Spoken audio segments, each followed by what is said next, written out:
Hello. If you hear the TV on upstairs, that's my husband. Remember, he's still on the mend and he watches TV incredibly loud.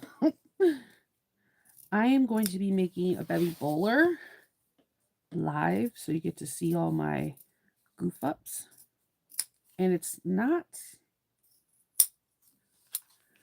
is not going to be a tutorial because I don't even know how I'm going to make this yet. And that is 70% of Shinova is I don't know what I'm going to do. I'm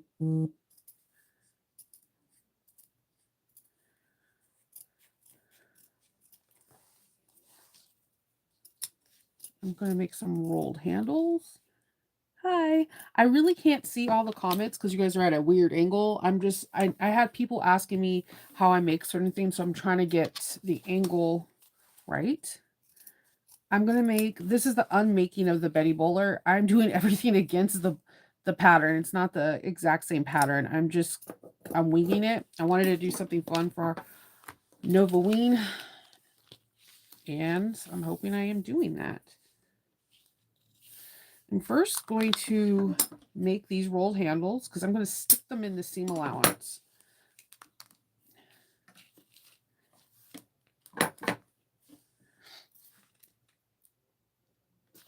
I'm going to use some double-sided tape. And I'm going to put this foam pulp. I'm making the Betty Bowler. I'm going to put this foam cording into the handles.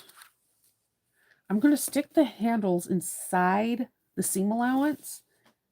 So I'm excited because I've never done that. So I'm hoping it works. If not, then we tried something and it didn't work out.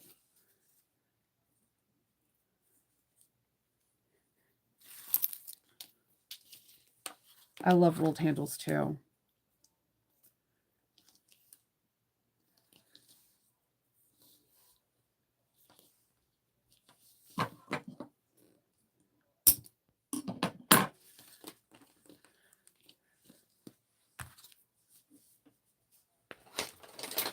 My machine, I'm going to have to wipe so much alcohol on this, alcohol pads on this. I can foresee this now.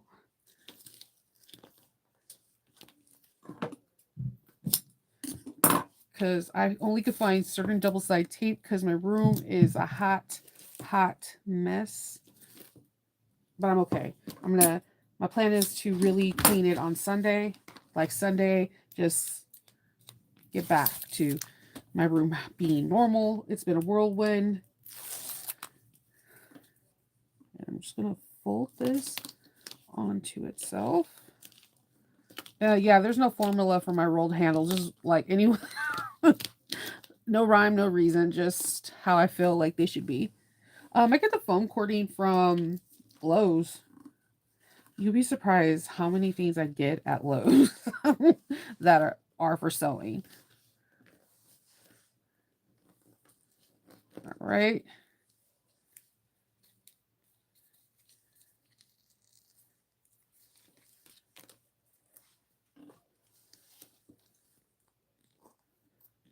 Oh yeah, I use a lot of glue too. I'm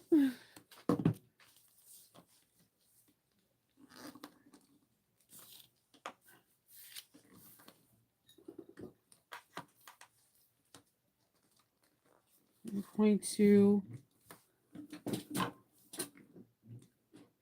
stitch this at 1/8 of an inch.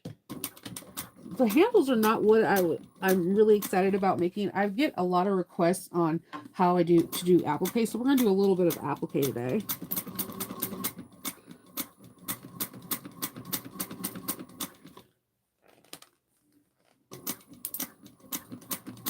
You can not fold in your handles, but then you have that raw edge that you have to edge paint. So I like folding it in because I feel like it gives it a little bit more durability.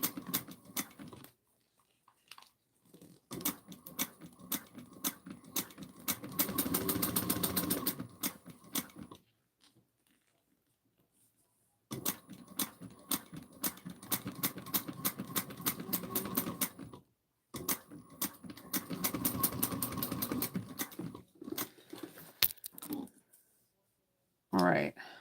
So the handles will go like this. I know I make things weird. Like they're gonna be folded in, and that's why I only have one layer of vinyl and one layer of canvas to stick in the seam allowance, so that way it can stay up pretty well. But if the way it's gonna be sewn is that you won't see any black, it's gonna be pretty cool. I'm guessing. I haven't done this in a while.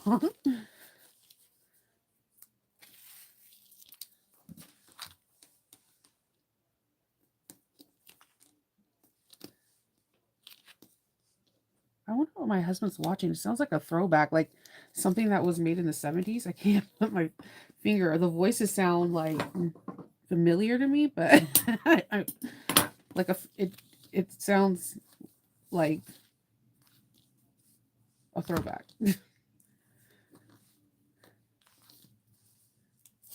I'm using marine vinyl. I wouldn't do this with like Mora or anything like that. I'm using some heavy duty marine vinyl that I got from Walmart. But sometimes I have, you know what's weird? I've never ordered from that marine vinyl place that a lot of people order from. I'm like, I gotta get with it.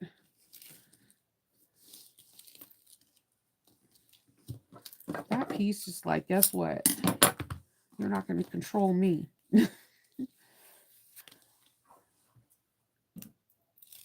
You should try it. Just try it. Like my thing is that I think a healthy dose of fear is awesome because it'll make you a little bit more cautious, but you should do it. Just go for it. All my best bags are when I do something on the fly. I don't think there's no rules, and if they are rules, they're meant to be broken.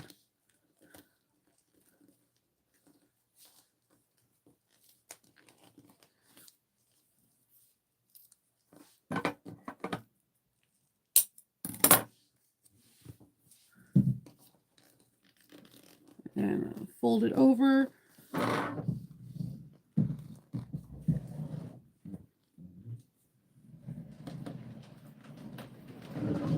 Now he's moving things like he didn't have surgery last week. That's okay. I'll talk to him later.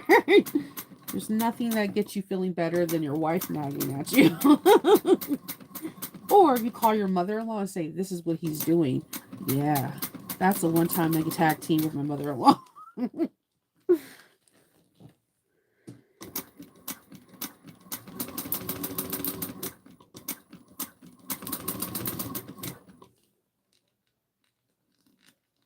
Making sure all the edges stay folded over. And I'm back stitching about 3 stitches.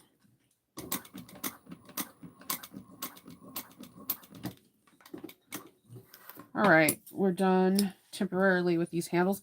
And I stitched white across it so that way when the handles can, you'll see, my color is black and white for this bag. And this is why we're here today. Jack. So, I get a lot of questions about applique.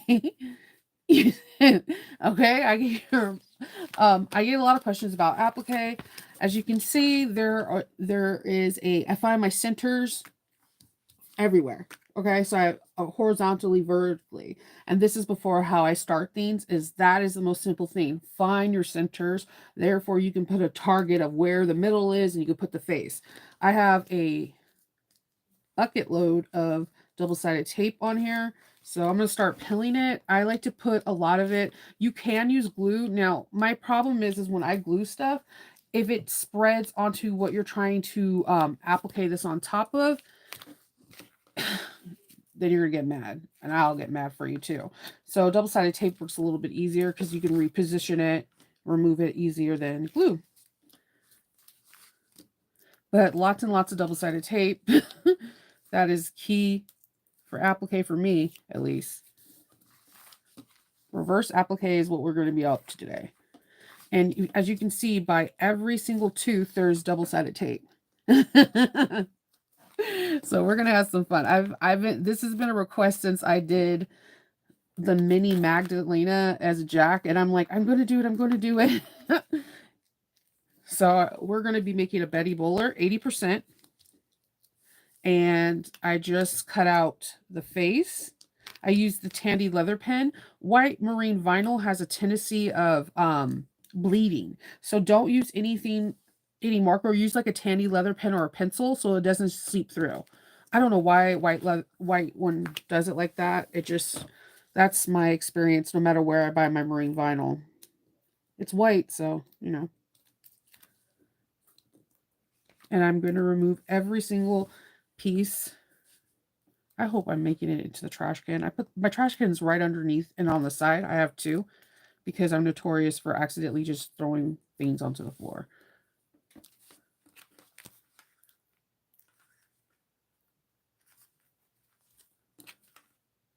Now, what I'm going to be applicating on is some glow-in-the-dark vinyl that comes from Sandra's. She had it in the sewing box, but I know that I think she has a couple of yards that she has solo, and I want this to glow up green in the dark. Yeah. Oh no, I cut this with my brother ScanNCut. Here, one fun tip: if with your brother ScanNCut or your silhouette, make sure that your shiny side is down when you cut, and you won't have any issues. What I see a lot of people having issues is they're trying to put this side up and cut. No, this side has to go down. Then I use painter tape all the way around. That's why finding your centers are super important so that you can adjust it with your computer or however you adjust it, and it'll come out easy. I had to tell because somebody was asking me that because they were doing the pocket pal, and I'm like, yeah, just have the vinyl, the pretty side facing down, and you will have no issues. No matter what I have cut with the silhouette. I haven't cut with the circuit yet. A cricket circuit, whatever. Uh, but no, I didn't hand cut this. I wish. My hands are not that good yet. I'm almost done. I think I got it all. White tape on back of white vinyl. Super fun. Okay, let's see. Let me grab all this. So this with heat glows green.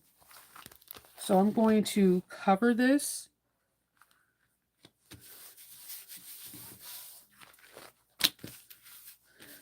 Okay. And then I'm going to trim this around. You just need to trim this so that this is not going to peek through because I'm going to stitch my interfacing on first. And so this will glow green, and I'm really excited about that. All right. So here I'm going to be, I'm not using foam. I am using the Peltex that doesn't have any adhesive. I like it in my Betty Bowlers because I can squish it down and it'll keep its shape, and it's really rigid.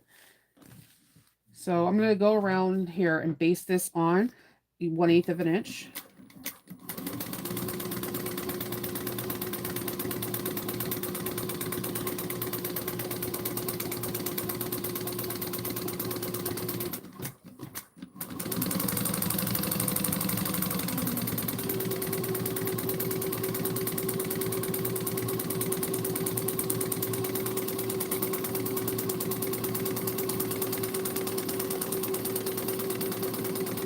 All right, we basted it on so it's not going to go anywhere.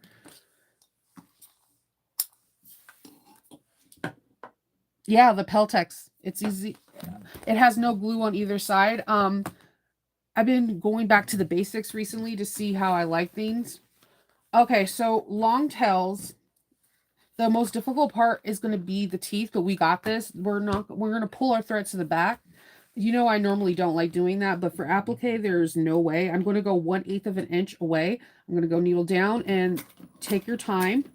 The easiest part is the eyes. I tell people to go for the eyes first so that way you can become one with your sewing machine and know when to pivot and when to turn.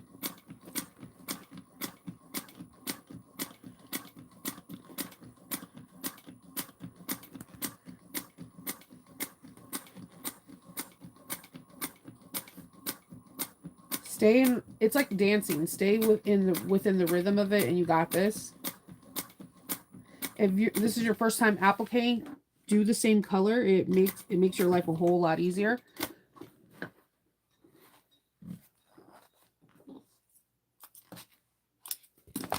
So for the sake of this tutorial, I have my bobbin black so you can see how I pull it up. Pull the bobbin up, and then you're going to grab your stiletto. Where are you? You're going to grab your stiletto, and you're just going to pull the bobbin thread until you can see the loop of the top thread and pull it back.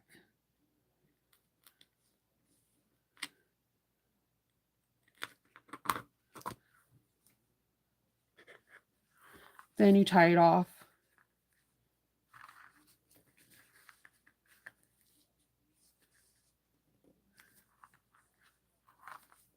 Then I cut the threads.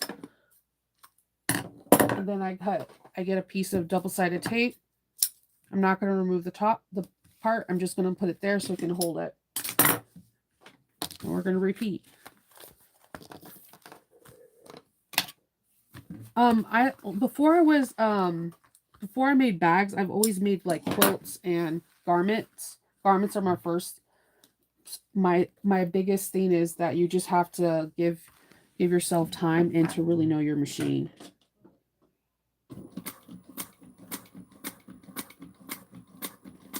And I think I try to tell like bag makers that are new, if they're quilters, I feel like they are really like one with the machine, because you have, especially if you do free motion quilting.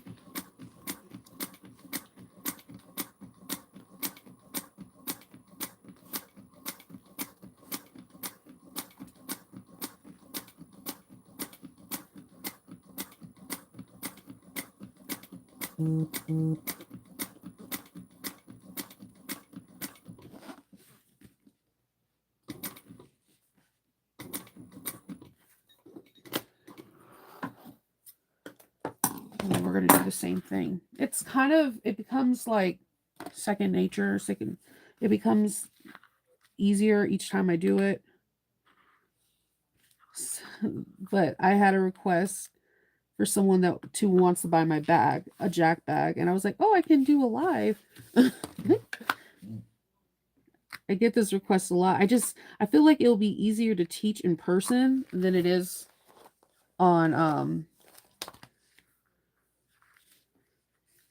online, but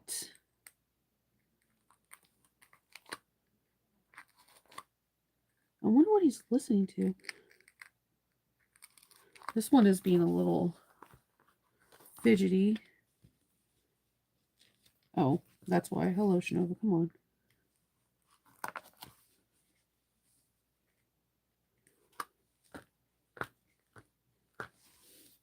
Sometimes some of them get a little fidgety, but it's cool. Just take your time. You know, cuss in your head, all that stuff. And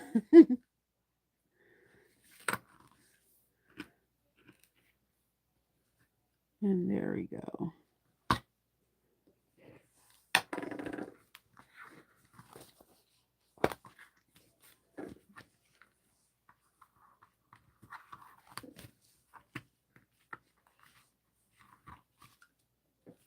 And give it like a good pull when you're knotting it. You want it to stay. Thread, especially like nylon, it likes to unravel fairly easily sometimes, and it's a pain in the butt.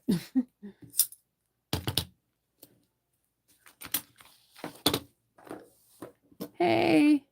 Yeah, I've used but before I knew what what Decaville heavy people using the bottom, I've made bags with all Decaville heavy, especially if they're a drop-in lining. I had no idea that there's a rule that you're not supposed to use it. And I'm like, what? What? It made my bag like really sturdy. Let's see.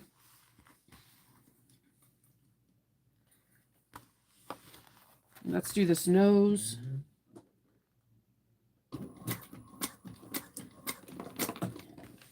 On the shorter pieces, you just got to really have your needle down to reposition it.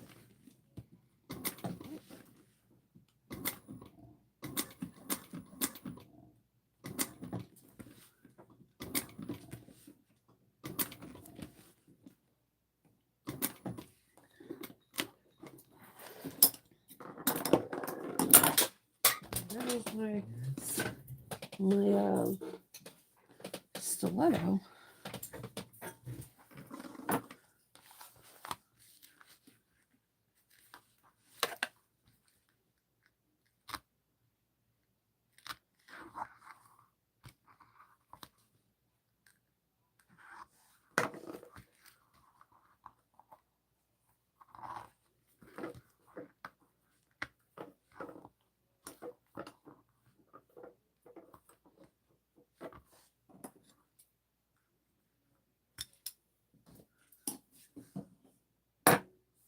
It's firm but flexible. So that's why I've been like, I was like, why don't we use Peltex anymore as a bag community? And yeah, one, you can get it really cheap. Black Friday's going to be here before you know it. And Joanne be having some major sales. I'm just throwing that out there. And two, it doesn't cost as much as Decaville Heavy or Light. So I also like Thermolam for as like a batting and fleece. Alicia from Swoon always wrote it in her patterns, especially like for like the Lola and stuff. And I've been just going back to basics.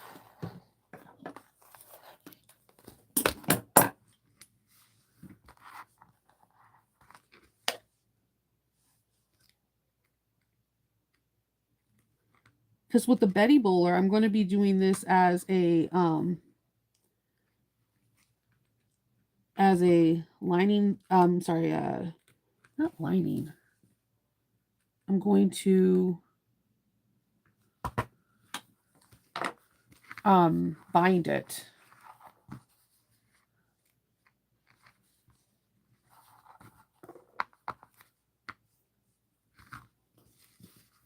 If I used foam, it would, the eyes and stuff would like give a more puffier feeling. That's the only thing I would tell you to use foam for, because if you want it to be puffed out, but I really wanted to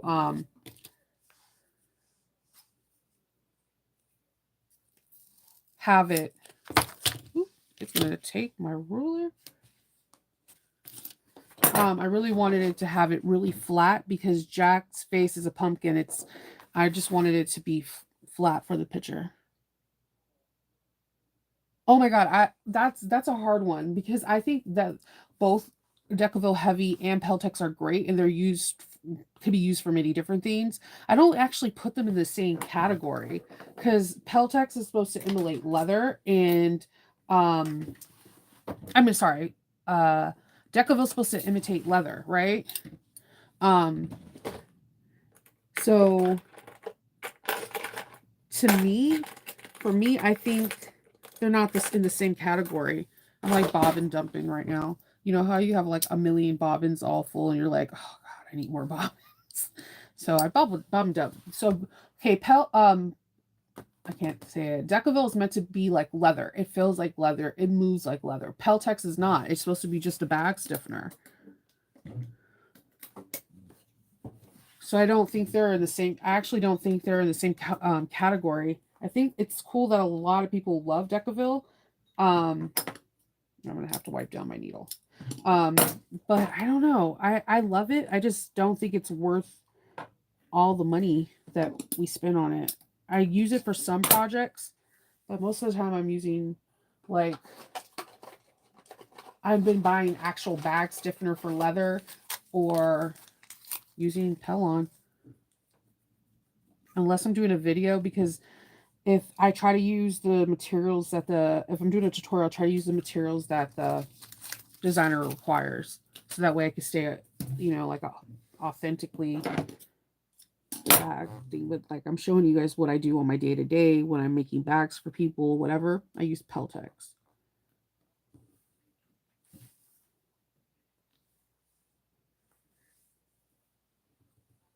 I hate when you like put the needle through the thread and then it wraps around and you're like, I know I didn't have it the other side.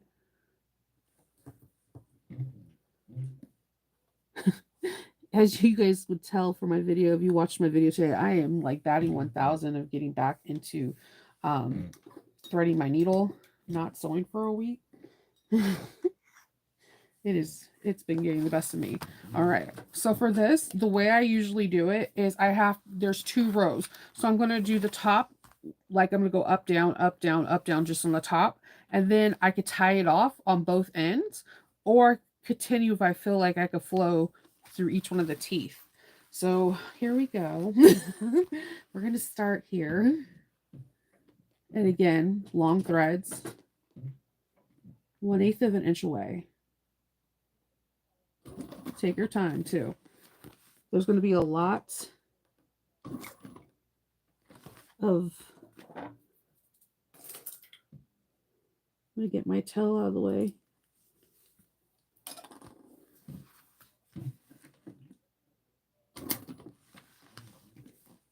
If the black shows a little bit more, I might have to change my bobbin to white.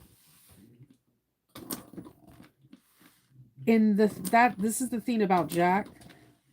If short baby stitches decrease your seam, your stitch length. Like I should really just be at a 4 right now, not a 4.5.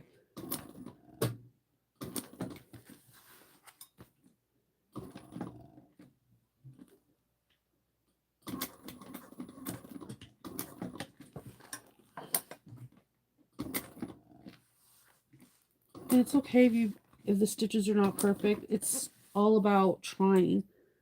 And this is where I told you the double-sided tape is key, because if I was trying to do this without it, I already would have messed up.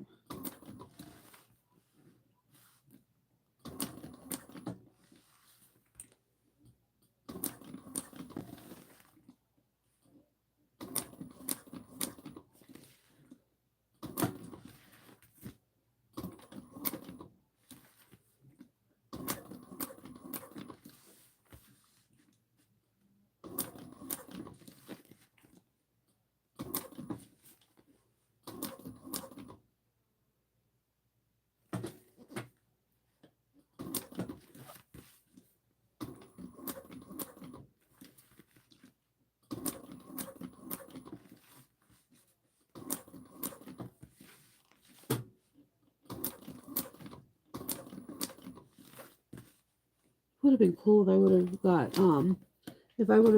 glow in the dark thread, but I haven't seen any that really glow.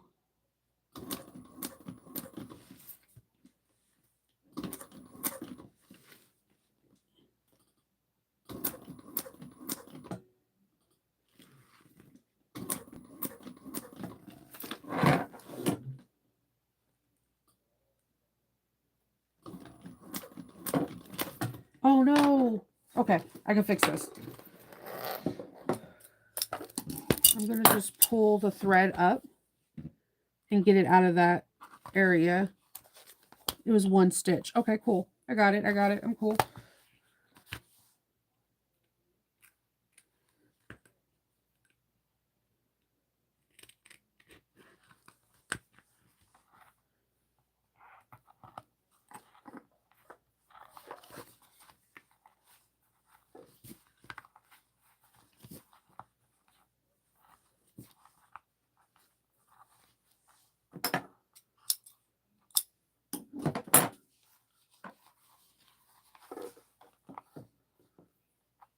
Okay. You gotta hand crank or go real slow around here on the teeth, because it does take a while to get that knack. I usually do all my reverse appliques on my Bernina because the stitches are like perfect.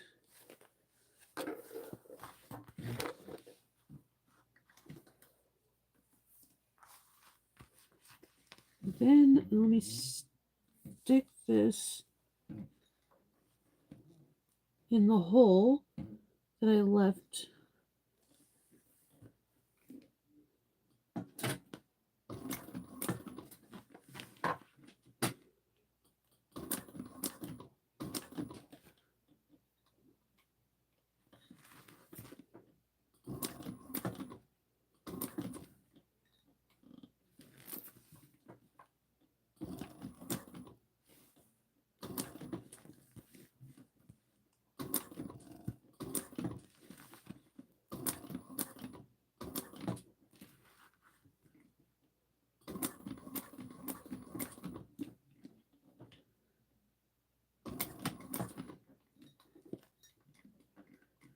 And just don't be afraid to hand crank for one thing, but also put the needle into a position that you think is better.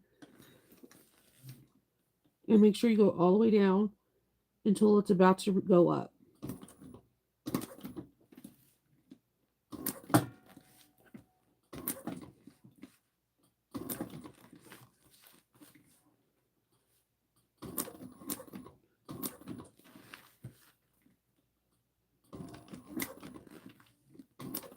Okay, we're almost there.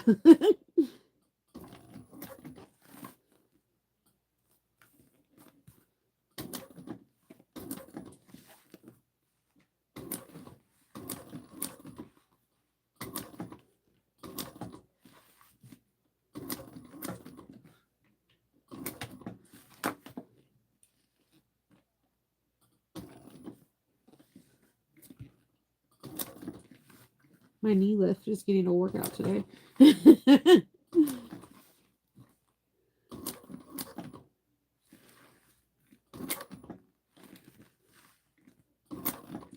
And because there's so much double-sided tape, I have to tie it off when I get to this part right here, so that way I can wipe down it and the needle won't be gummed up. As you can see, I have my alcohol pads already ready to go. It's for the sake of Jack.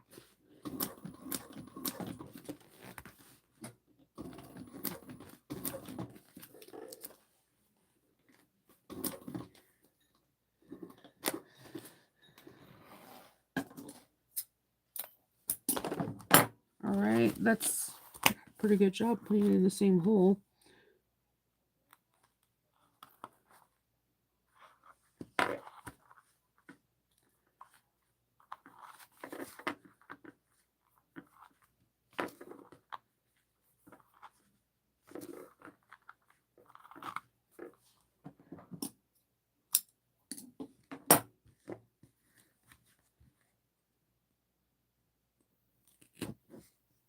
And then you guys, when I put this back together, you'll see how the Peltex moves. It gives it the sturdiness it needs, but it's also soft and pliable. Oh yeah, you can use Sewer's Aid to help on the bottom. I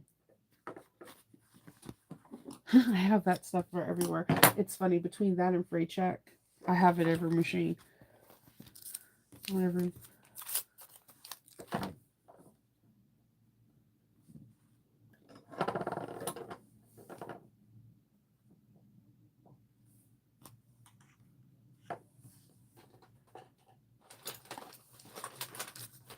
And there goes the Sewer's Aid.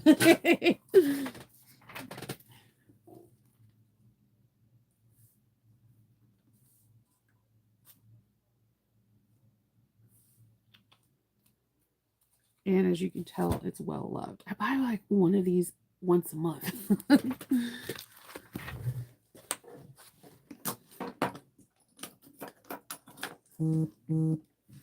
All right, long tails again. Let's stick this back in the previous hole.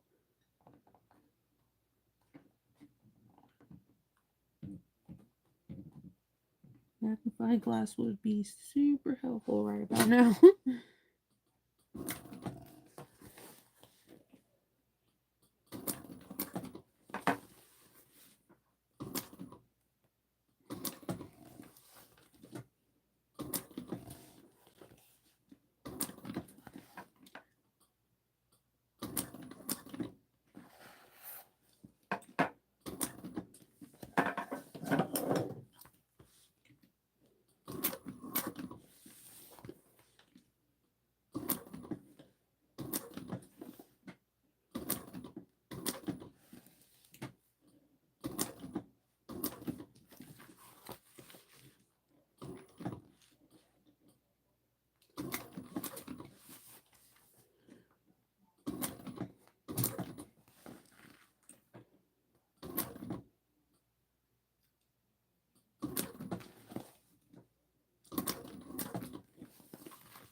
Don't mess up now, thread. I know you want to be a little butthead, but you're fine. You're fine.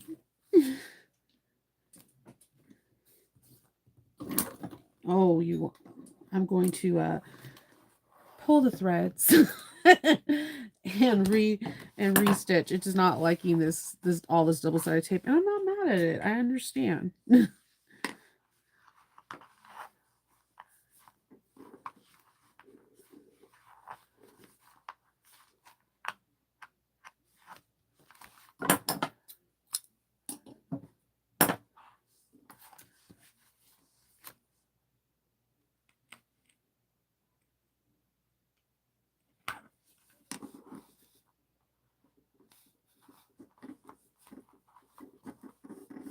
And this is how it is sometimes with applique. Sometimes your needle won't gum up. Sometimes it doesn't. And like I said, you can definitely try glue.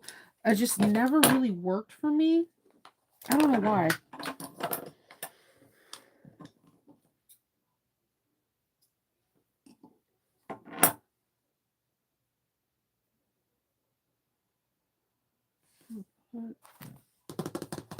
I had the Silver's Aid, but everything always disappears with me.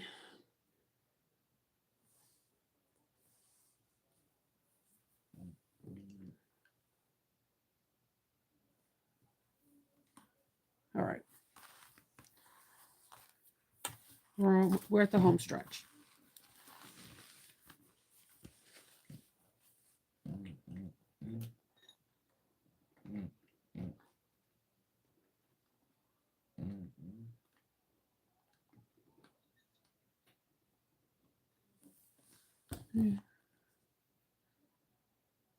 You know, the bag Soteria I'm unmaking today is the Betty Bowler.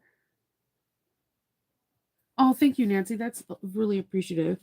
I really appreciate that. First, the Betty Bowler has you use foam. I'm not using foam. I'm using Peltex. the sewing kind, not the gluing kind. 2, I'm not doing the handles. I'm doing rolled handles that we're going to put into the seam. So I wanted to call it the unmaking because this is definitely not an official tutorial. We're going to do a zipper pocket that has a zipper facing or placket and a slip pocket.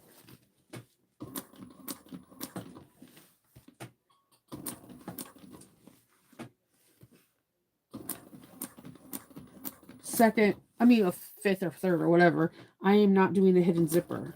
My zipper will be exposed.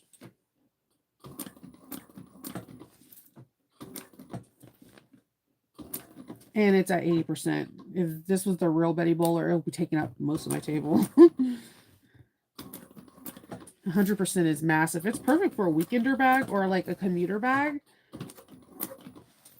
I just find that 80% actually, and it's weird because I never really normally don't like the 80% thing. I find that the 80% works really nice.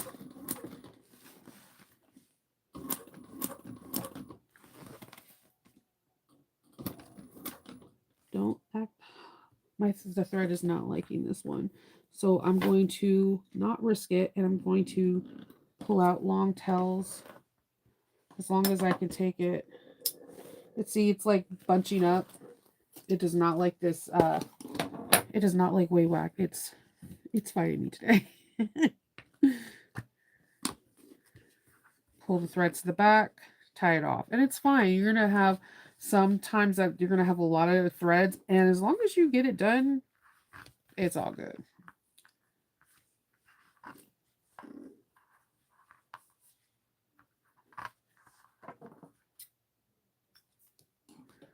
So there are so many sewing Halloween marathons going on this weekend. I'm a part of one, and I should have my video out tomorrow at 2 or 3. My husband's putting it together right now before the kids come home and cause chaos. Chaos in mind. Just like everywhere. All right, let's pull this down some. I'm just going to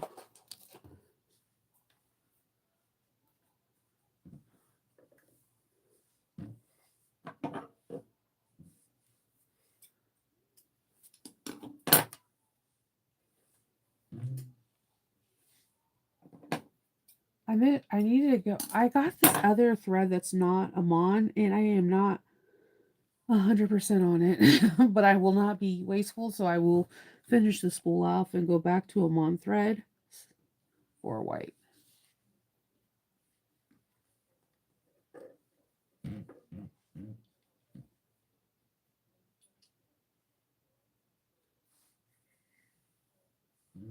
All right.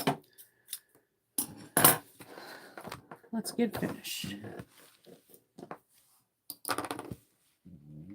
I'm going to put it in the previous hole that I just tied off. I'm going to go push it all the way down until the needle goes up slightly. And then I'm going to take my stiletto and take the tail and have it kind of going out of the way.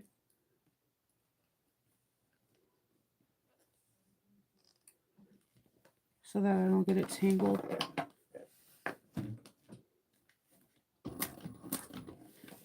So I've only ever seen the rolled handles added to the thing, but I've never actually installed it. So this is going to be a first.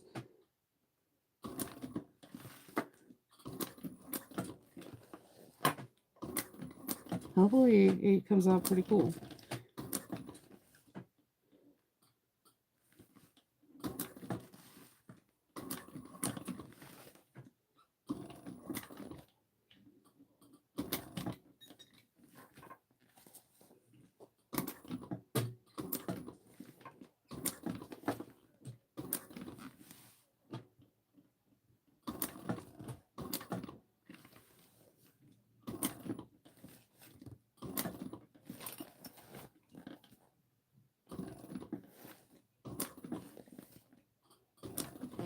Don't hold your breath, guys.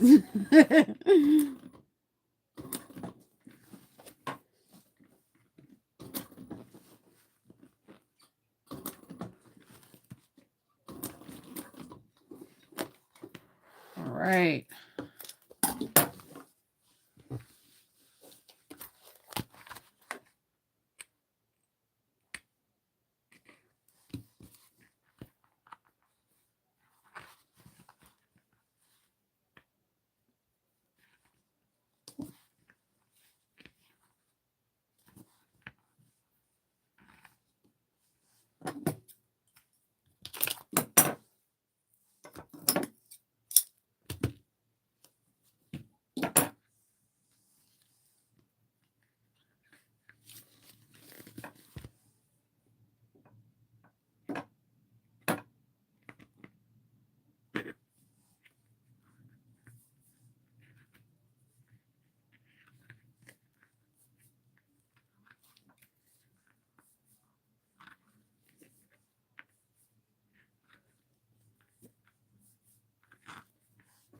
All right. This is just going to get taped down like this. I'm not removing the double-sided tape. It's just holding the ends in place. So we have our thing. This will glow green in the dark and also with heat friction. So let me grab these two. And I think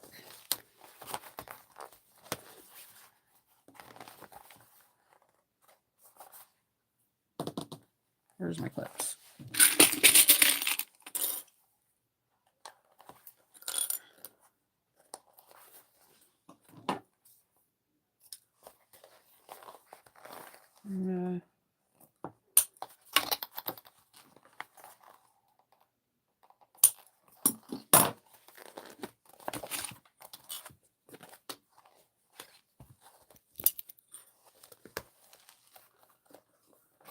Just going to fold this in half and find my centers. Maybe, I think 5 inches apart might be nice. Let's see. If we do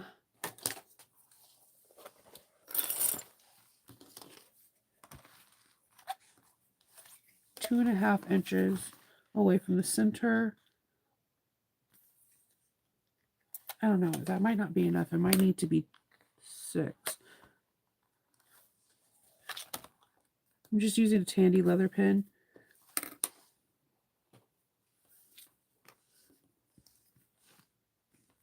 I mean, I think that will be cute. 5 inches apart. Yeah.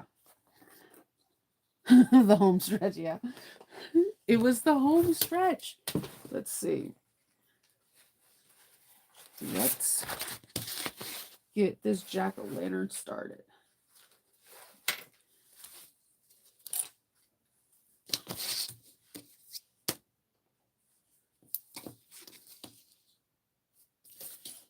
I like to put my double-sided tape in the middle so that it's not on either edge where I'm actually sewing, so it doesn't gum up the needles.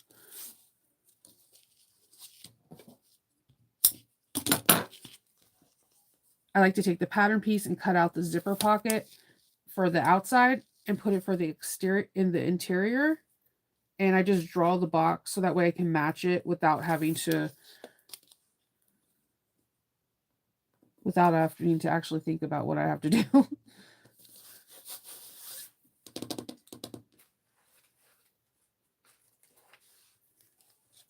It says, breaking news, I am not perfect. I'm going to put that right there. I feel like that's important. All right. I'm going to not pull the threads to the back. So I just do 1 or 2 stitches back.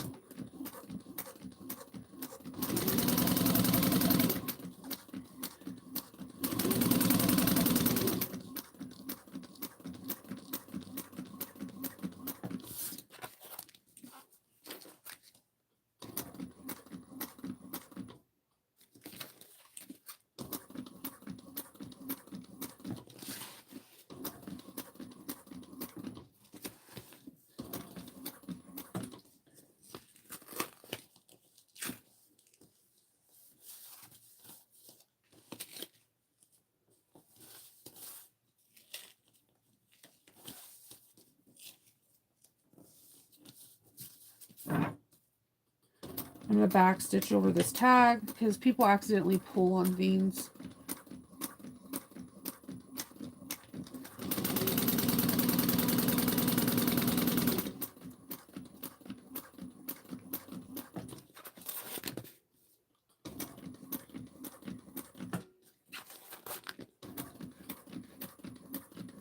So there is no zipper face in the original pattern, so that's something else.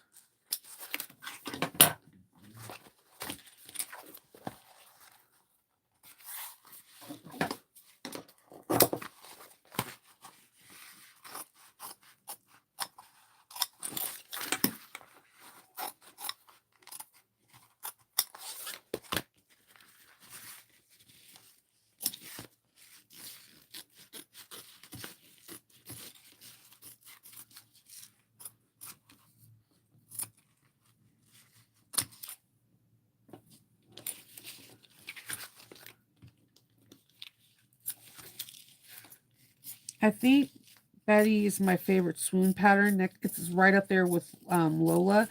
I also like the Frankie, but no one ever requests that video. It's a cute bag. You know what? I just realized I didn't pull any zipper pulls.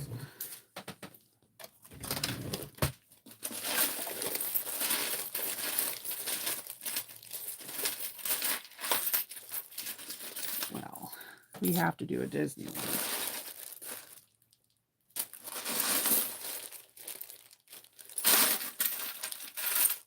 I don't have a lot of gunmetal pulls. I just realized that. I need to work on that.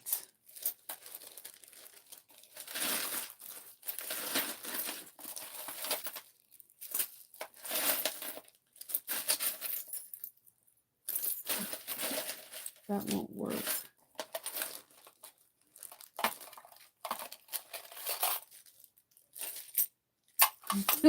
That definitely won't work. Okay, hold on.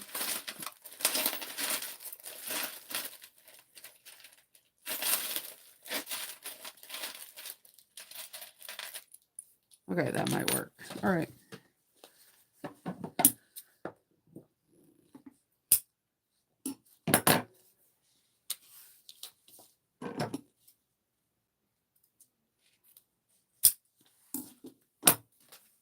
And I need my zipper.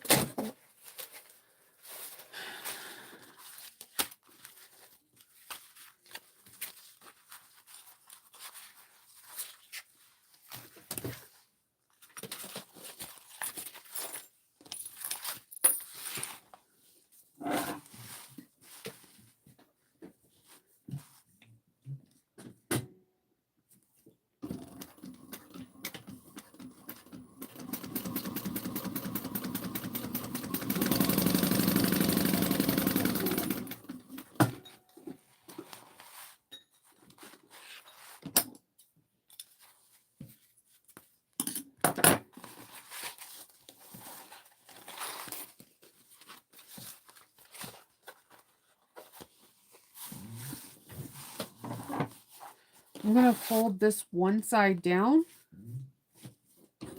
and sew it onto, just kind of take this little flap and fold it down.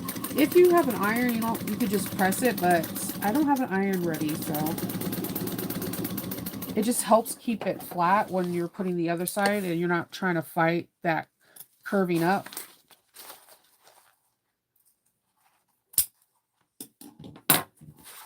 So like, see, when I put it down like this, it's not like buckling up.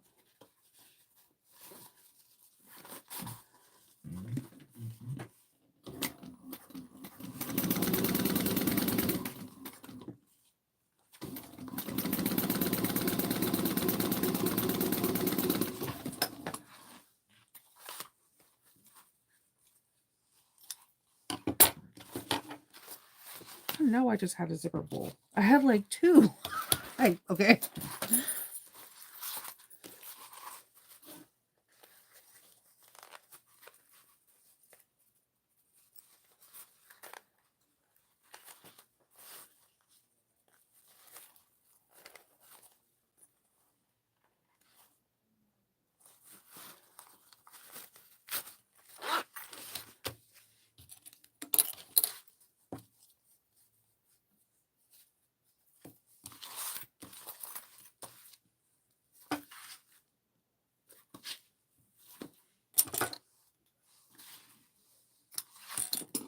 Pocket may be too long, but that's fine. If it is, I could just sew the bottom to the bag and it'll be fine. I always forget that 80% is not that tall.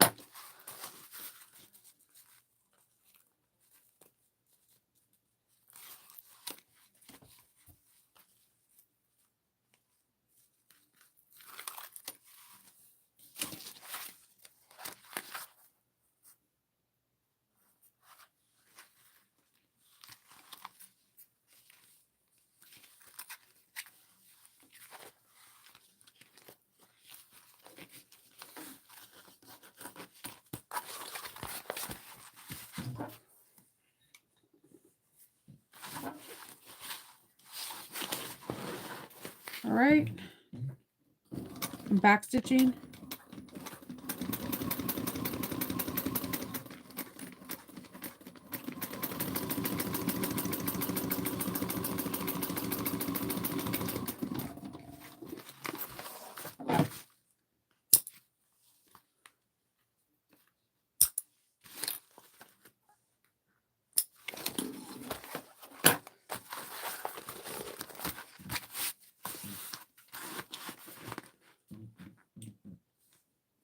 Sticking the needle in the hole that I just left off and back stitching.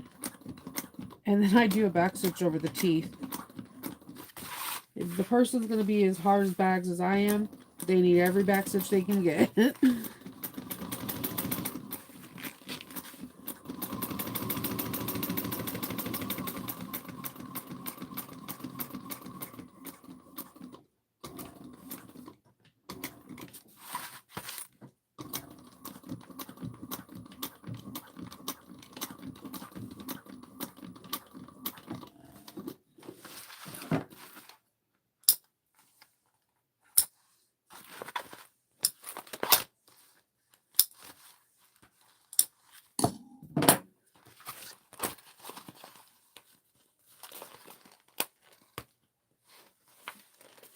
This one I did a little on the short side, but it's cool. I can backstitch. All I can do. That's all I can do.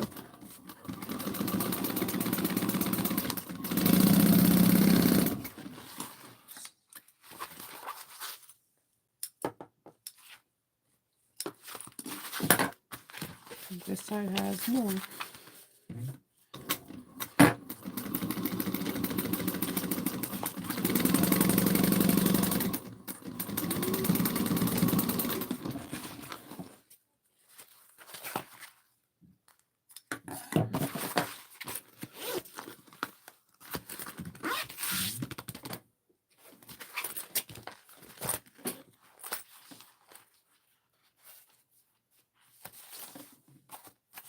Facing the back panel and the back interior together.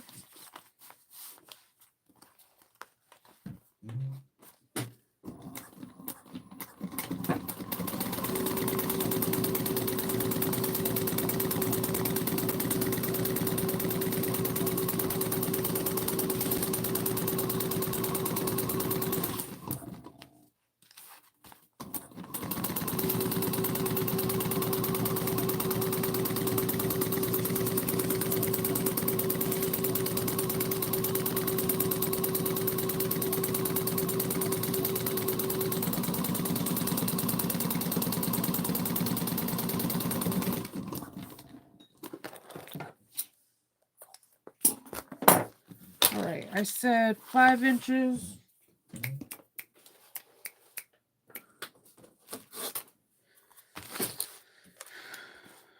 Oh, I just sprinkled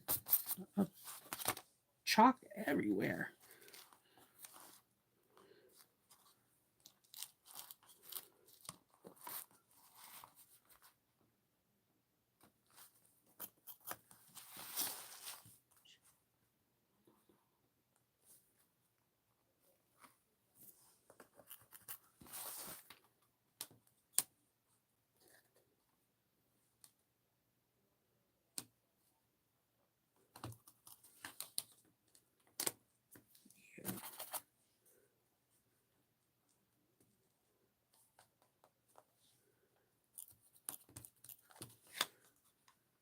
Five.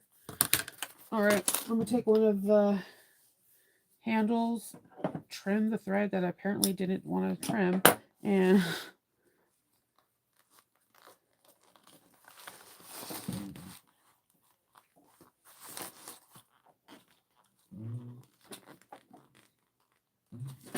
I'm going to actually top stitch this inside so that way it can become one unit. My bobbin's black, so you won't really see it on the other side. I should have used my black and white variant thread. I don't want that to be seen.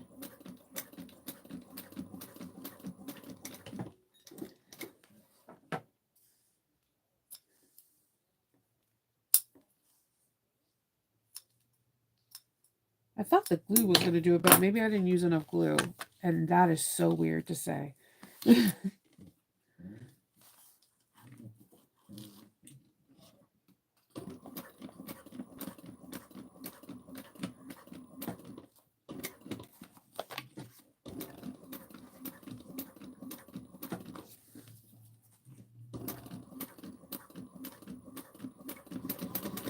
All right.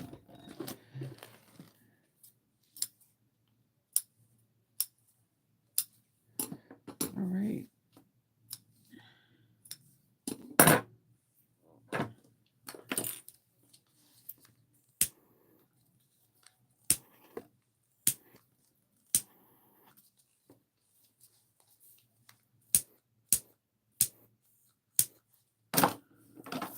All right, so I'm going to put this down. I can't leave too much of it out because I'm binding and it's going to be flush. So I'm just trying to get it as flat as I possibly can. And then I'm going to baste it on. And basting is 1/8 of an inch, and I'm back stitching because again, when you're binding, there's nothing that really gets trimmed down. So Just going to bring this over.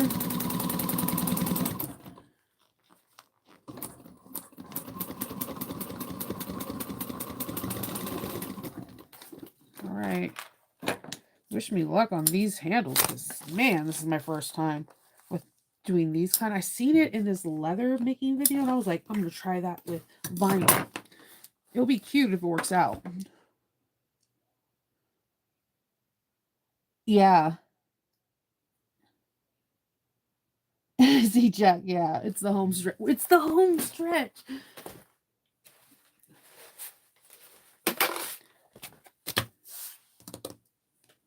Where did I put that other vinyl piece? I know I just had it. Huh. Oh, gosh, Nova, come on.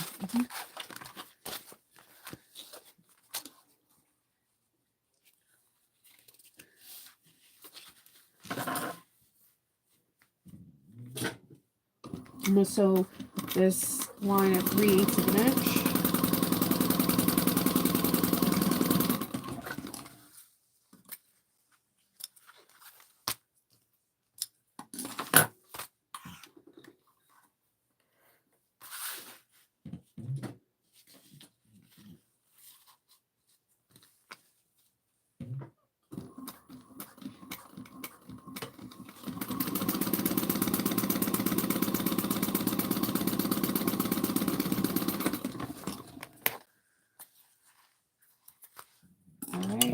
Make sure you stay hydrated, drink some water. Let's see, where are my pinking shears?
There goes my double-sided tape. That's beneficial right there.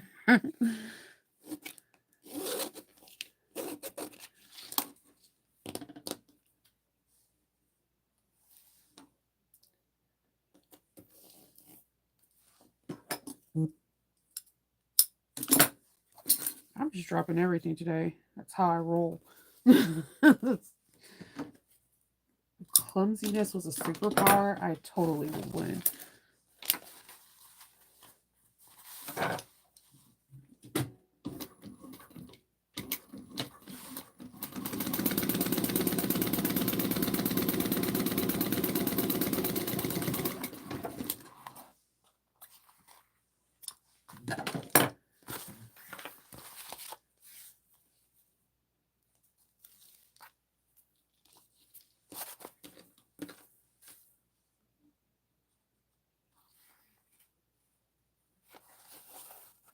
I measured out a 1/2 inch on, and then I put the double-sided tape about 1/8 of an inch away so that I don't try to gum up the needles as I'm sewing.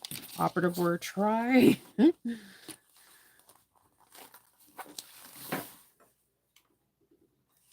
I put the name tag in a tag on the, I can't talk today, on the zipper facing overlay, so I'm not putting one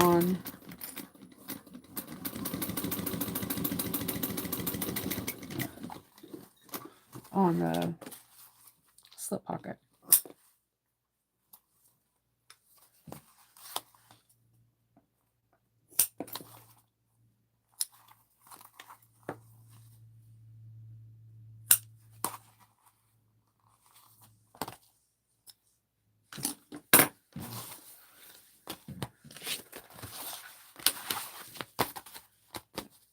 I'm going to try to get all this fur off my double-sided tape and put 1/8 of an inch down on the bottom. It is waterproof canvas. Sometimes I pen waterproof canvas. It all depends on my mood.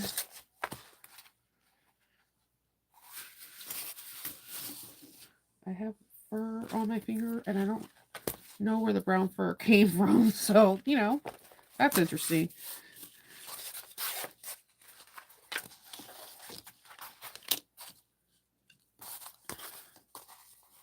I'm going to go up 1 inch.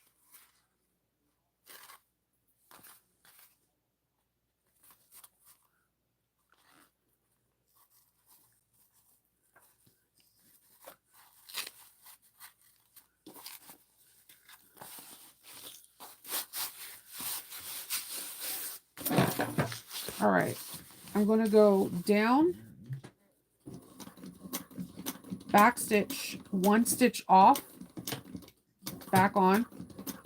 Now when I get to the waterproof canvas, I'm going to go 1, 2, 1, 2.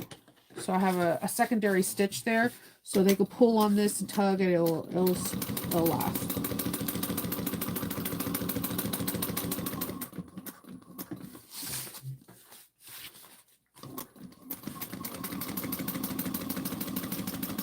Bobbin's about to go.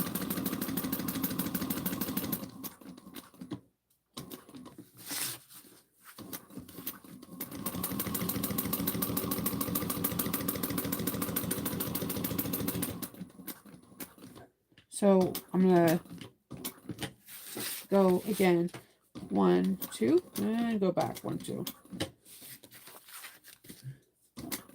Come all the way to the top, stitch off, and come back. You have reinforcement stitches now, so the slip pocket should be good to go. Let's get Jack's head.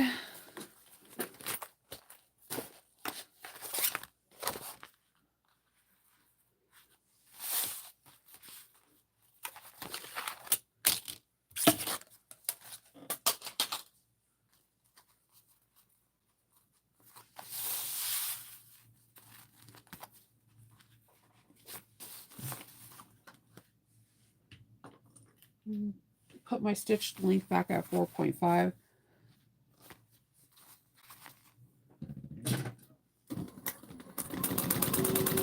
Basting at 1/8 of an inch.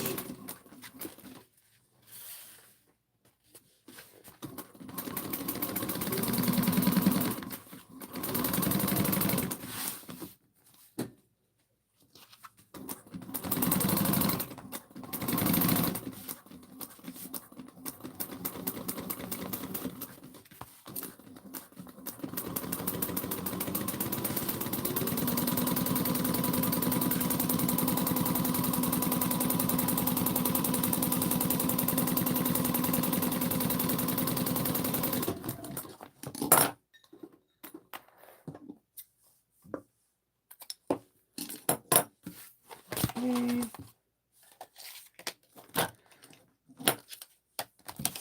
2.5.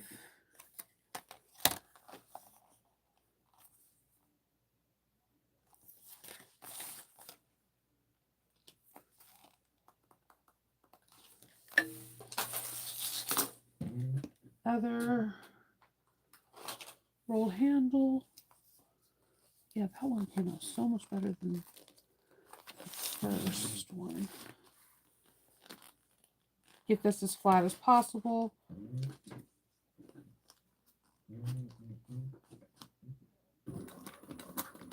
Back stitching.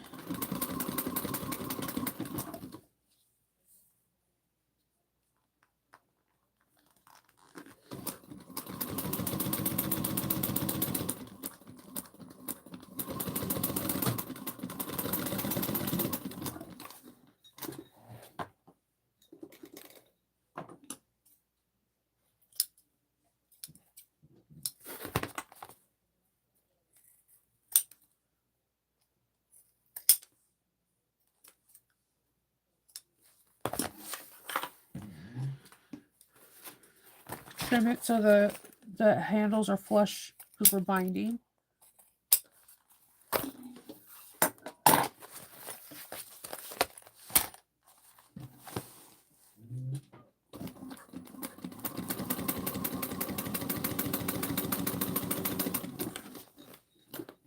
If anything's not aligning with that 1/8 of the inch seam, trim it.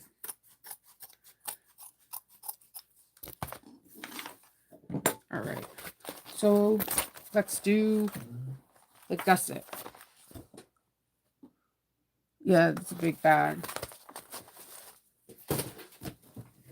And you know what's crazy? I have a million jack zipper pulls, but yet then when I go to look for them, they're always missing.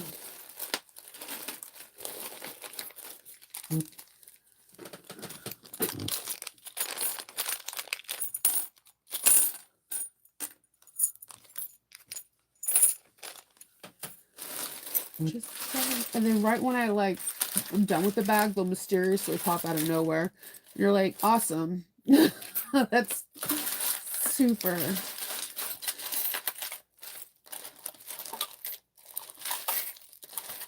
All right, it is what it is, and I'm just gonna push forward with these zipper pulls.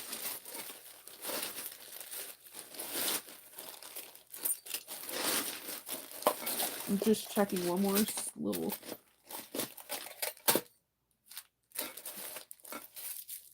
I mean, these are kind of cool though. I don't know. I feel like snakes are pretty cool. It just doesn't feel like Jack. But they're cool though.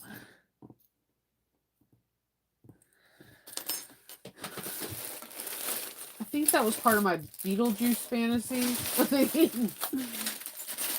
He does have worms. There's worms in Nightmare Before Christmas though. And there's definitely worms in Corpse Bride. So I'm trying to figure out what I was trying to go for when I got those.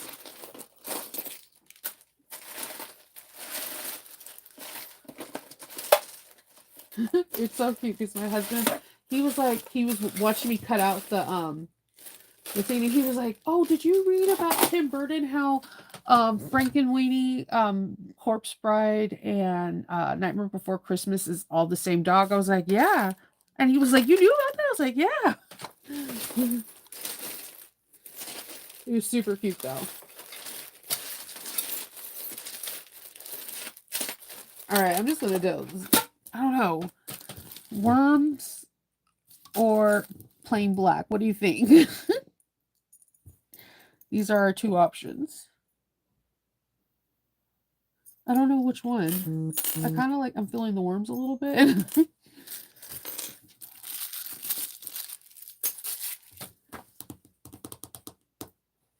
All right.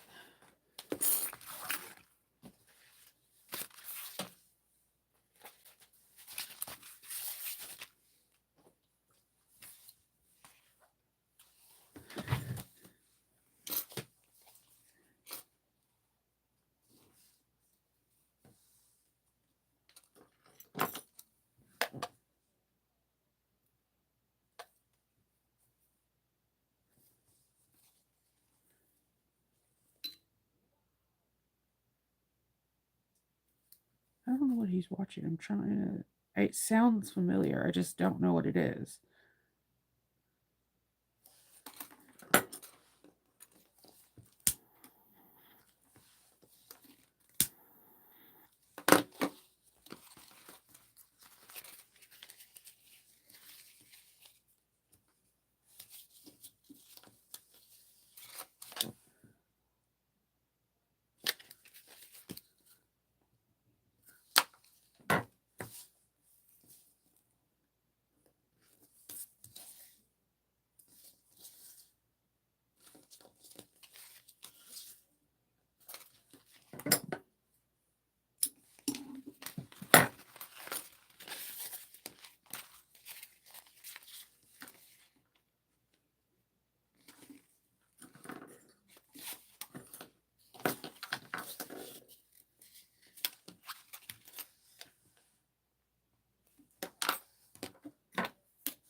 The worms.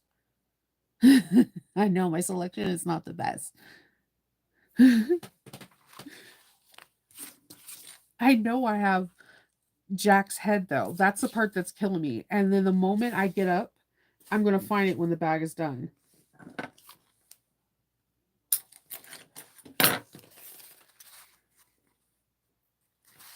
I'm using 1/8 of an inch zipper tape. I mean, double-sided tape to tape down the right side of the lining to the wrong side of the zipper. And yes, my zipper tape is a little longer. I find that I don't know, I just always I prefer to have the zipper tape a little longer. So um, on my piece, the exterior, I have the Peltex, but I just don't have it a 1/2 inch in, so it'll be easier to sew. You borrow some. I know, I know.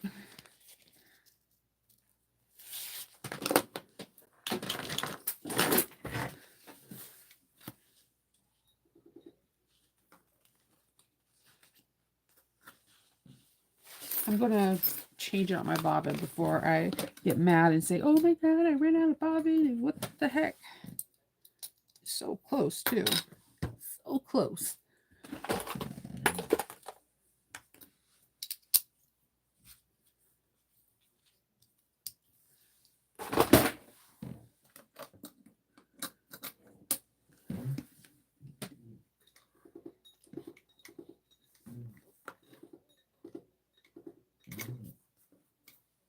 All right.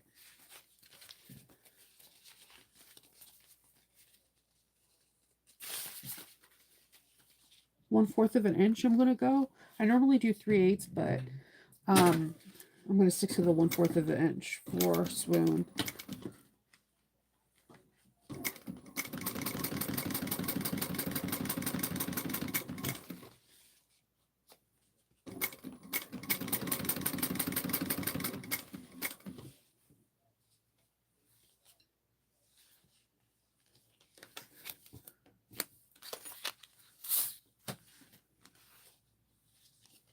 It is stretching. Oh my goodness. This okay, so I'm gonna do it another way because I didn't know this vinyl stretched like that. I was trying to put no direct heat on it, but look how much it stretched, like a whole 1/2 inch. I'm gonna have to do it a different way so that way it doesn't stretch. I'm gonna have to put it where the sturdier fabric's on the bottom.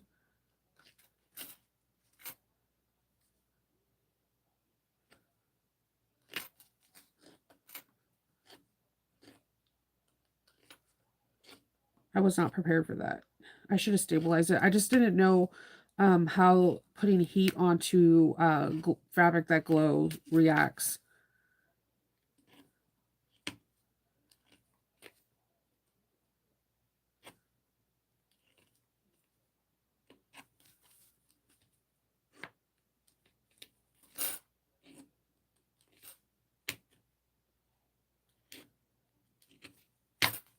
I think I hear the wash machine.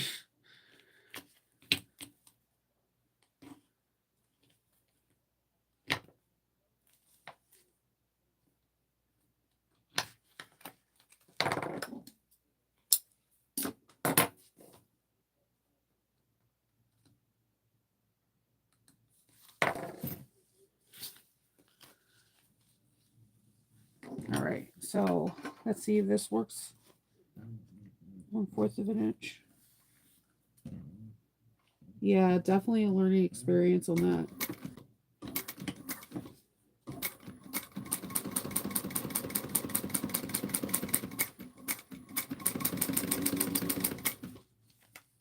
It's stretching a little too much.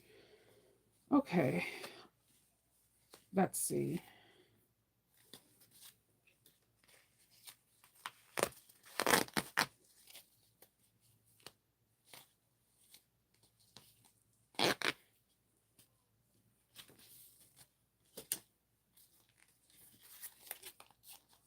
Hold on.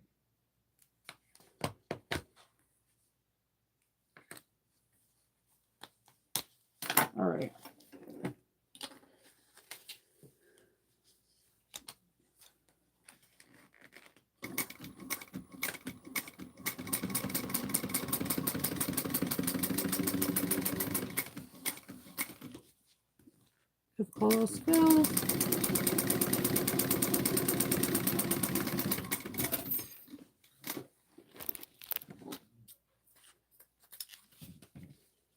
do a little trimming. This one's to make it work. Oh, that one stretches like so bad though. I did not expect that. So what I like to do, especially if I know I'm binding,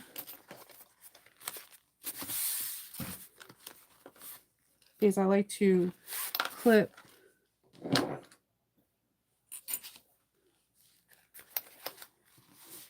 and sew down the front side, the sides together, so that way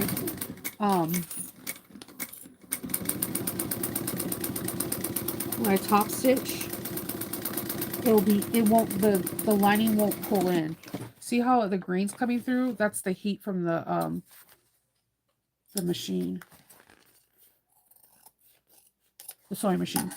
So now when I do this, this won't roll over into that seam allowance, because that happens to me a lot. And then I'm like, the zipper sucks, and it's not the zipper's fault. It's just that the lining got in the way.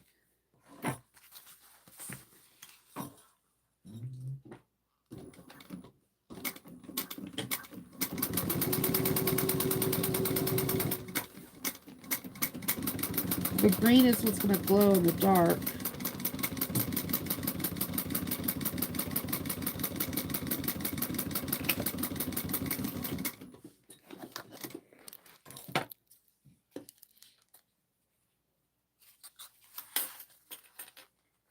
Yeah, sew the vinyl on the top first. All right, let's do this again.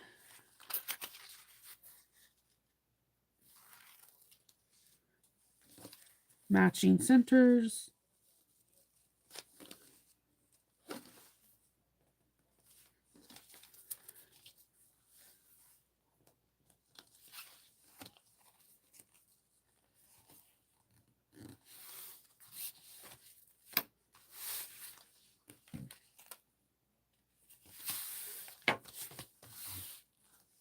All right.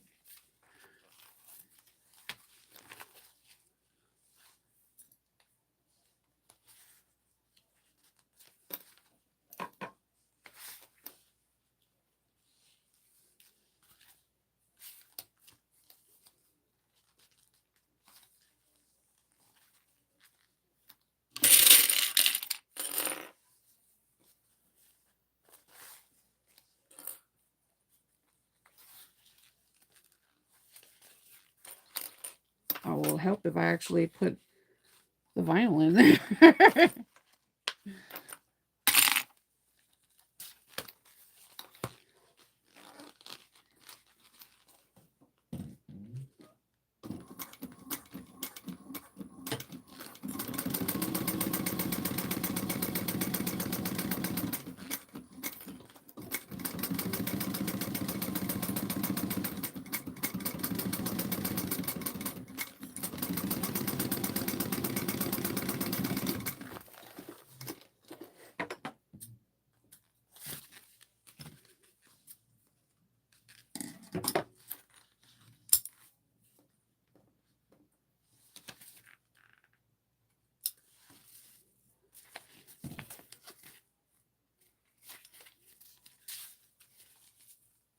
All right, it's not too bad. It's not the best.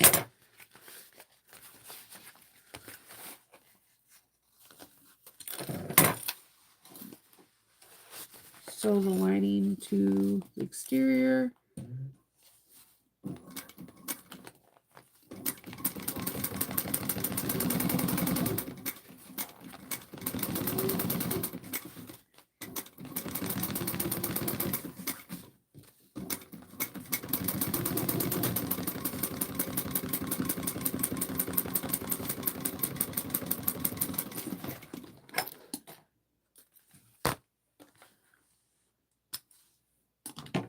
All right.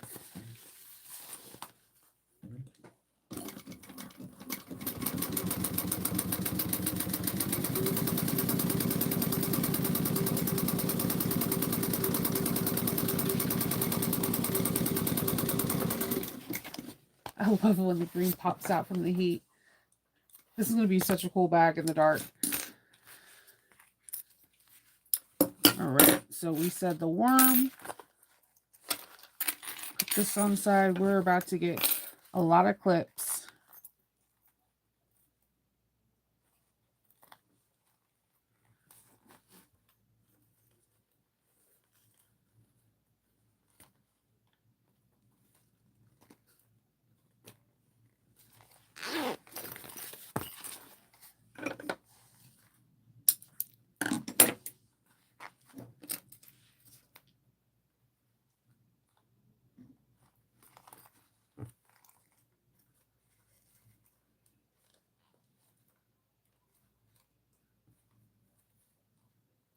It's not going even.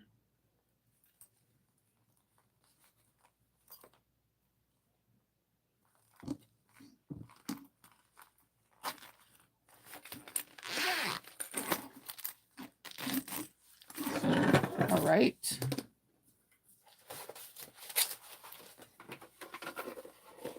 One, two.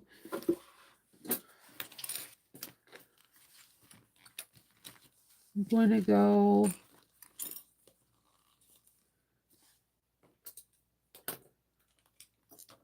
3/4 of an inch from the, making a mark for 3/4 of the inch.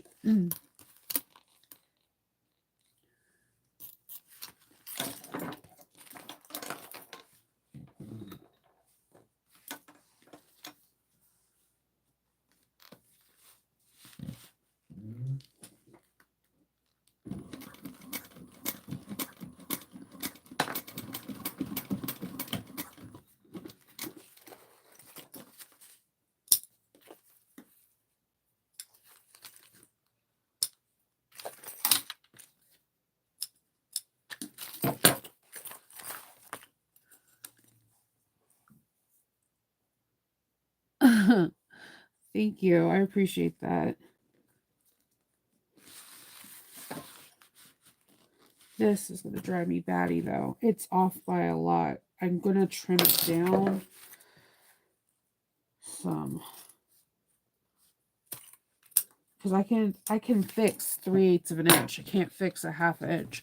And the cool thing about it is that with a gusset, you can cut it so that way, snip it so it can fit nicely.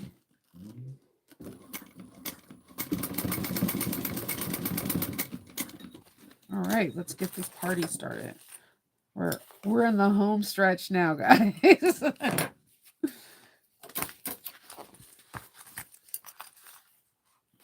So I'm going to put this on, and I'm going to sew this at 3/8 of an inch.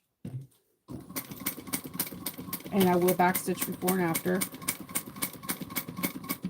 Make sure that your hardware is up so you don't break a needle.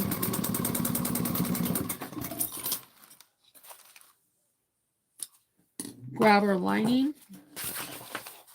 and we're going to do it at a 1/2 inch like Swoon says.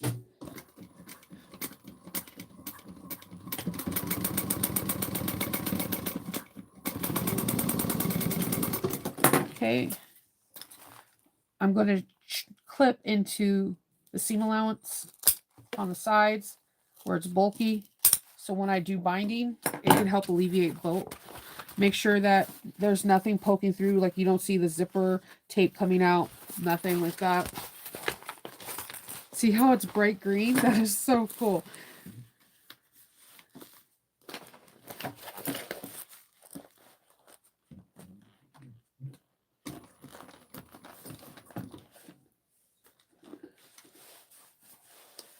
I'm gonna top stitch this.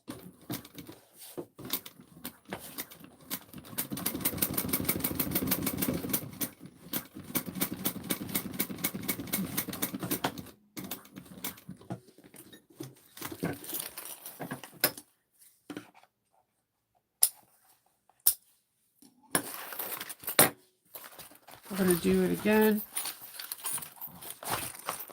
Same thing. Make sure the hardware is up. 3/8 of an inch.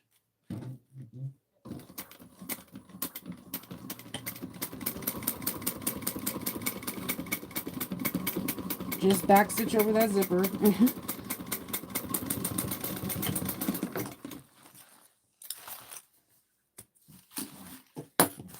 Lining.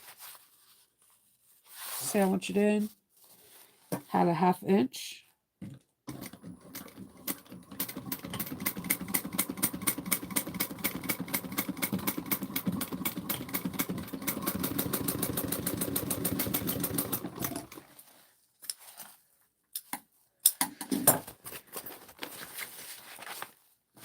Okay, nothing's coming through.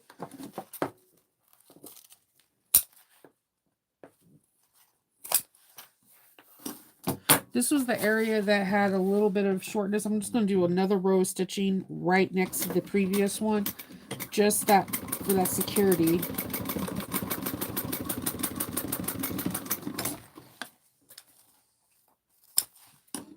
All right.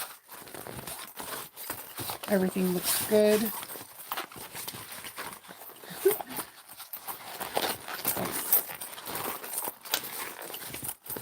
Top stitch this.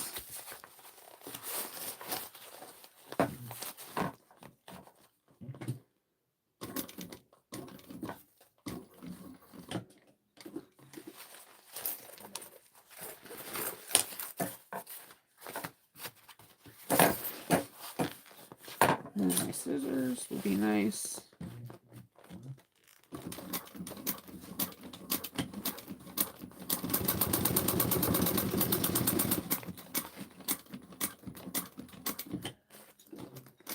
All right.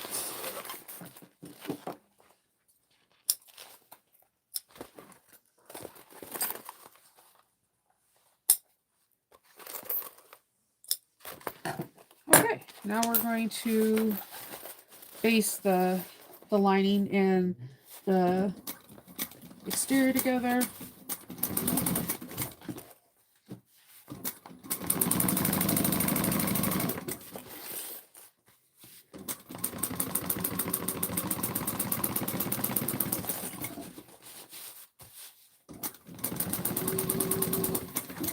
I have like so many threads everywhere, but I keep saying trim.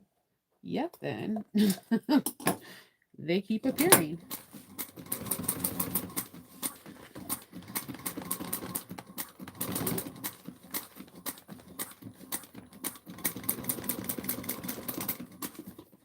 Okay. Other side real quick.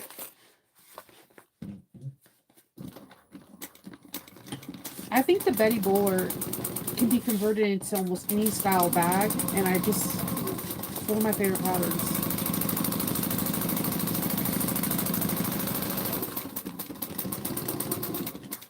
All right.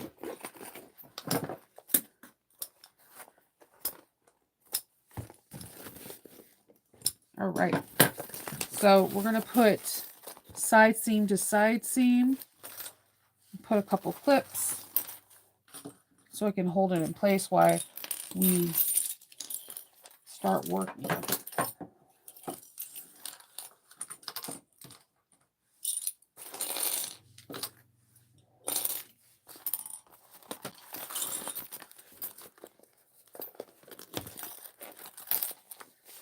All right.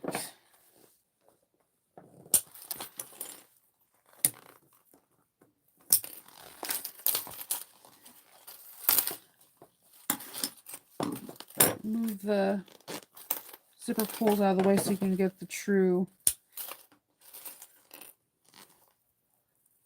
All right. So I'd like to start off with the front panel first.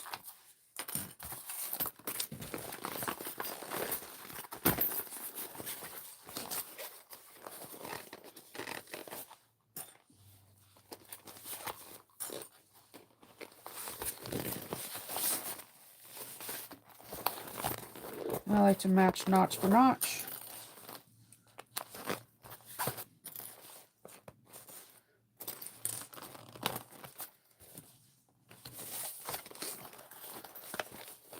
because I'm using a stiffer stabilizer, I'm going to have to snip in, and I know, so just, I'm fully aware. I'm ready. I know I got to do that.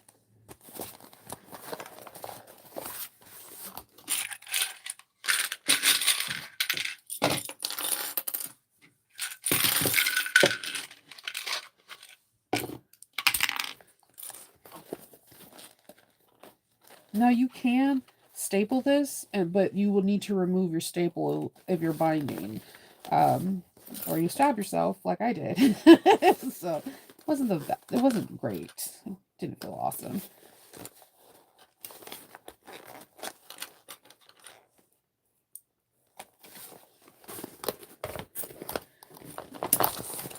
And I'm gonna go about 1/4 of an inch in.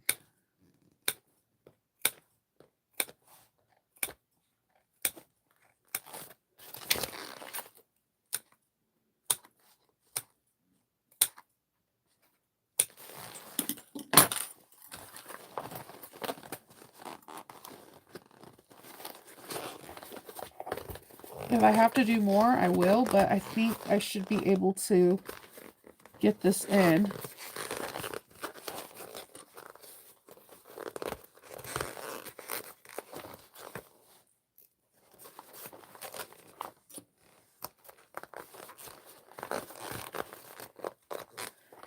Like Tim Gunn said, we gotta make it work.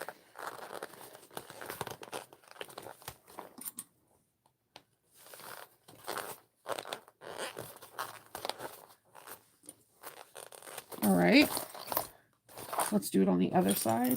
I find all my clips in the process would be nice. Because I know I use like a bazillion clips.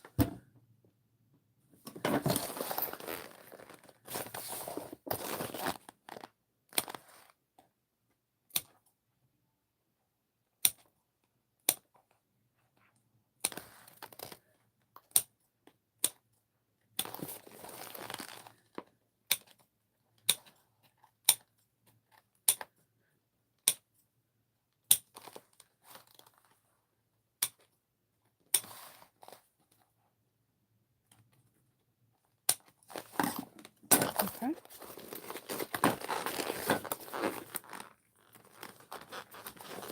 And just don't be afraid to smush in your bag. It will go back to its shape, I promise.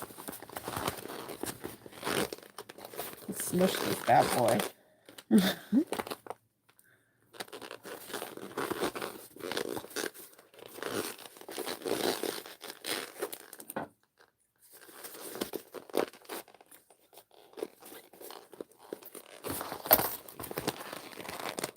Alright, so we're going to base this together on at 1/8 or 1/8 of an inch, and then we're going to start the binding process.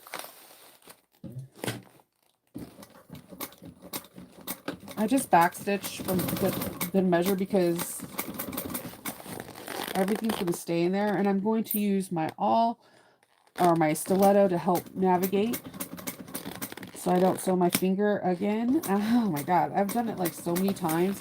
It's to the point where when I do it now, I'm just like, Kendall, can you please bring me a Band-Aid?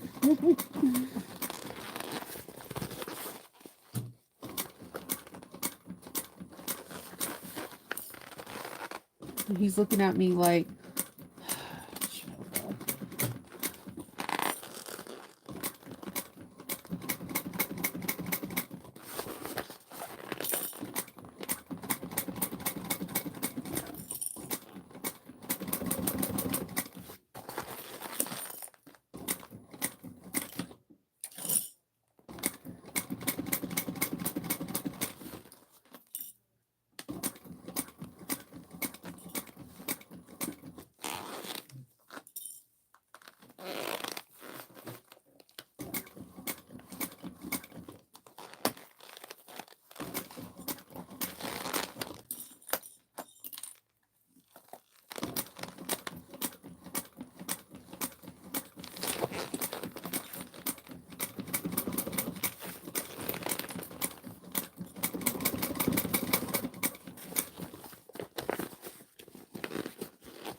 All right.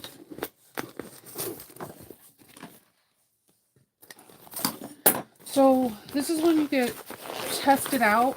Pop your thing out to make sure there's no gaps, no puckering. That's why I always do the front panel first, because this stuff is not fun to flip.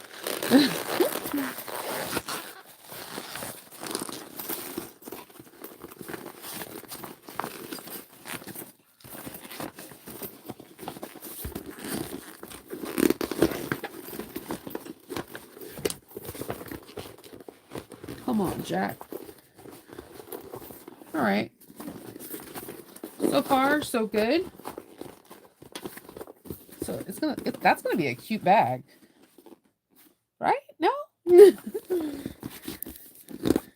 Nope. I don't see any puckers. So that's always a blessing. Let's turn this back the wrong sides. Well, it's not really wrong, but you know, inside out. Those threads. And let's get this binding.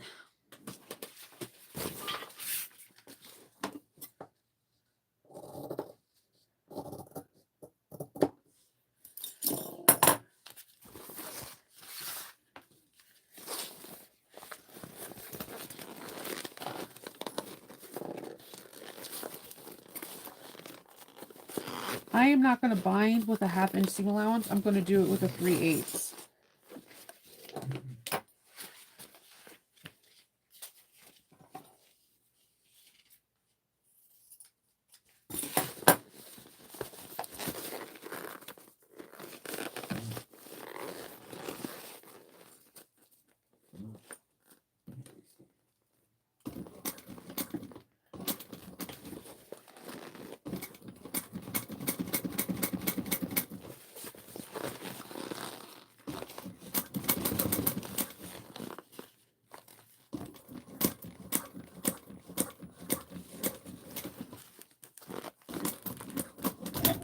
Oh, that's interesting. Okay.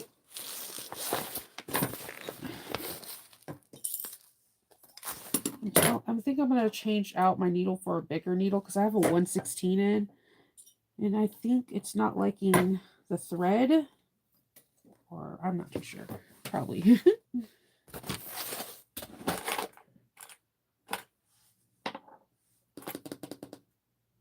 I'm going to change to a 19. Let's go for a schmooze.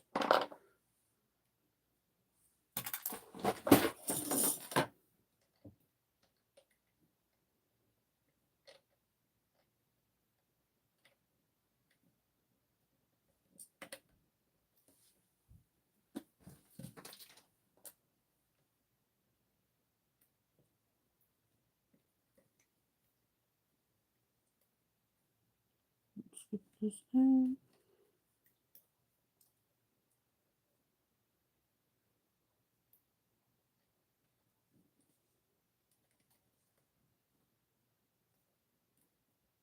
Okay.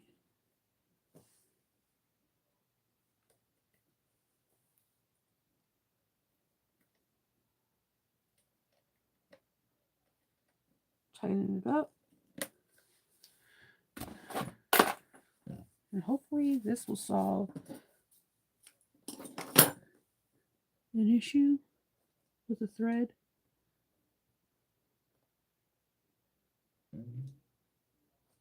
We shall see. All right.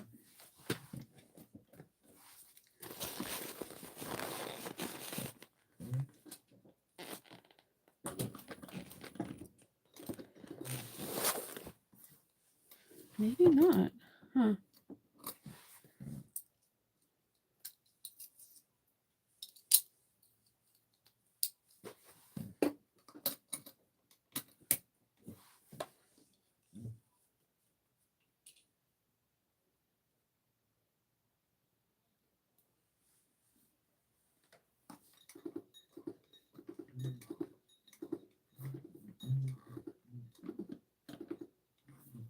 Interesting.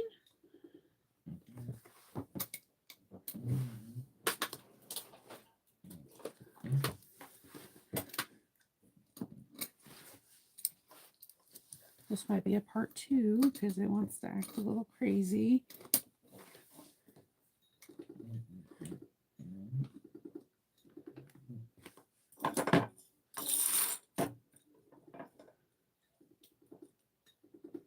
Huh.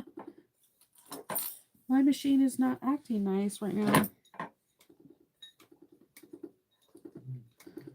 It's like not picking up the bobbin. Interesting. There we go.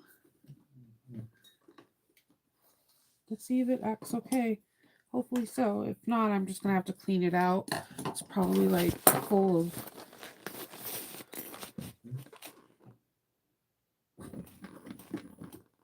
Nope, it is not. All right. Well, I'm going to make this a part 2 and figure what's going on with my machine right now. But if I finish it, I'll show you guys tomorrow. I'm just going to bind it and that's it. I'm done. I know it's a big bag. So I will talk to you guys all tomorrow and I'm going to try to fix this real quick. It happens. That's why I have the safety theme so that way I can help if the timing got out of whack. All right, I will talk to you guys all later. Have fun. It's been 2 hours almost. All right. Bye.